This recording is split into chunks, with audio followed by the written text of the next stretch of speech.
Olá, eu sou Karine Borges, sou mãe da Beatriz, autista nível 3 de suporte e com epilepsia de difícil controle.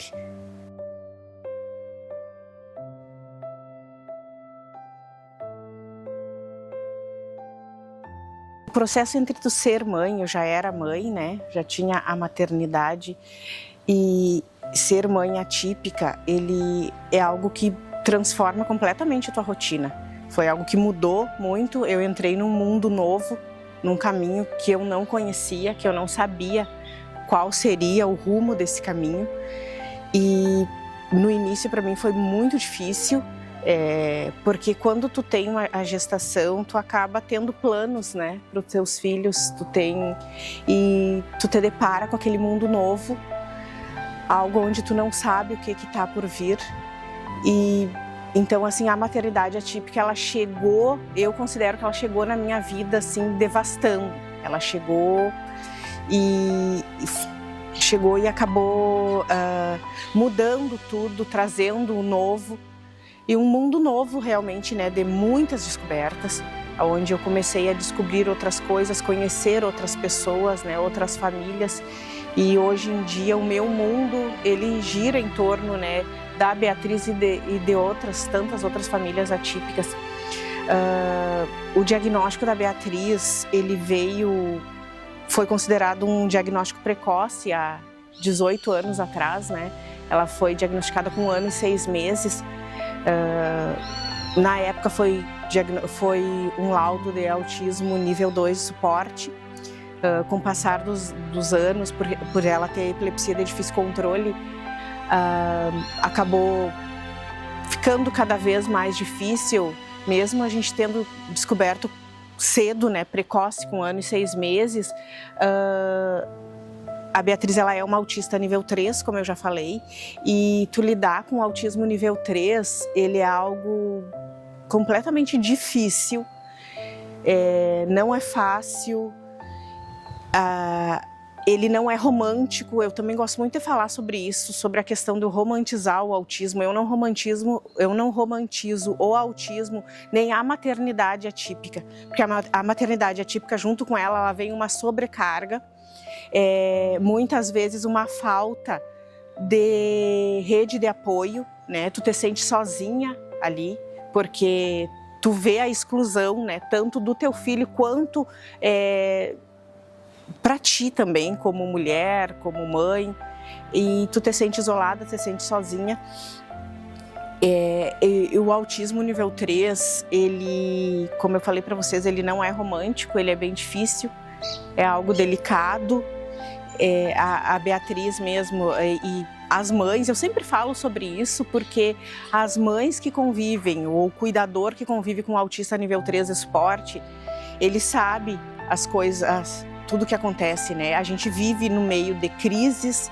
A Beatriz, ela se autoagride várias vezes, ela não dorme, e no meio da autoagressão, de não dormir, ele é dolorido e é triste de ver, porque assim, é uma coisa, eu sempre vou falar sobre isso, porque eu vivo isso, que é o fato da minha filha, ela comer as próprias fezes. Então é algo completamente triste. Eu só vejo isso como triste quando a Beatriz passa por essas situações, né? Então, é cansativo, é devastador, ele não é romântico, e junto com tudo isso, a gente ainda leva um título de guerreira. E eu sempre falo também que eu não sou guerreira. Eu sou uma mãe cansada, sobrecarregada, mas eu luto diariamente para que a minha filha tenha um bom desenvolvimento e para que ela seja uma criança feliz. Em relação a informações, quando a Beatriz teve o diagnóstico, para mim foi tudo muito diferente, muito novo, e nós não tínhamos esse acesso que tem a redes sociais, não tinha tantas informações, né? Como eu falei para vocês, há 18 anos atrás. Foi completamente diferente do que é hoje em dia. Eu acredito que hoje em dia as famílias têm mais acesso, inclusive por ter esses grupos de mãe, por esses grupos nas redes sociais, as famílias que se encontram, os projetos sociais. E então a gente tem hoje em dia mais acesso, mais disponibilidade à questão do autismo. E na minha época já não foi assim, era tudo muito novo e não tínhamos essas informações. Eu trabalho com famílias atípicas e até hoje eu percebo a mesma condição que eu tive há 18 anos atrás, que é da falta de rede de apoio. O cuidador ele está sempre esgotado, ele está sempre cansado, porque são poucas as famílias que têm rede de apoio. E essa rede ela faz muita falta porque muitas mães elas não conseguem ter um momento de lazer, elas não conseguem o básico. Muitas mães não conseguem tomar um banho. Calma, sentar, relaxar, deixar a água cair sobre si. Elas não conseguem fazer isso, porque é tudo muito rápido, tudo muito corrido. E então, assim, a rede de apoio ela é fundamental. Ela faz toda a diferença. A minha rede de apoio, eu tive e não tive ao mesmo tempo. Eu sempre tive um apoio da minha filha, né, que é a minha filha mais velha, sempre esteve junto comigo, sempre ajudou muito no cuidado da Beatriz. Eu me separei do pai delas, então morei em uma cidade diferente, num estado diferente do dele durante muitos anos, então era somente nós. Hoje em dia a minha rede de apoio ela já está bem melhor, está bem maior.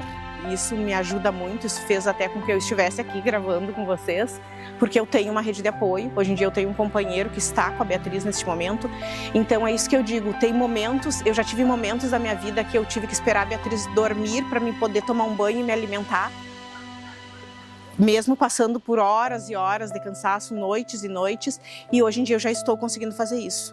E eu sempre falo que não é somente a família, a rede de apoio ela não é só o pai, o tio, o avô, o irmão, a irmã. A rede de apoio ela pode vir do vizinho, de uma amiga, que ligue para essa mãe e diga: tu quer descansar um pouquinho? Eu vou ficar com teu filho para te tomar um café, para te ter cuidar, fazer a tua unha. A gente precisa tanto se sentir mulher novamente depois do diagnóstico, sabe?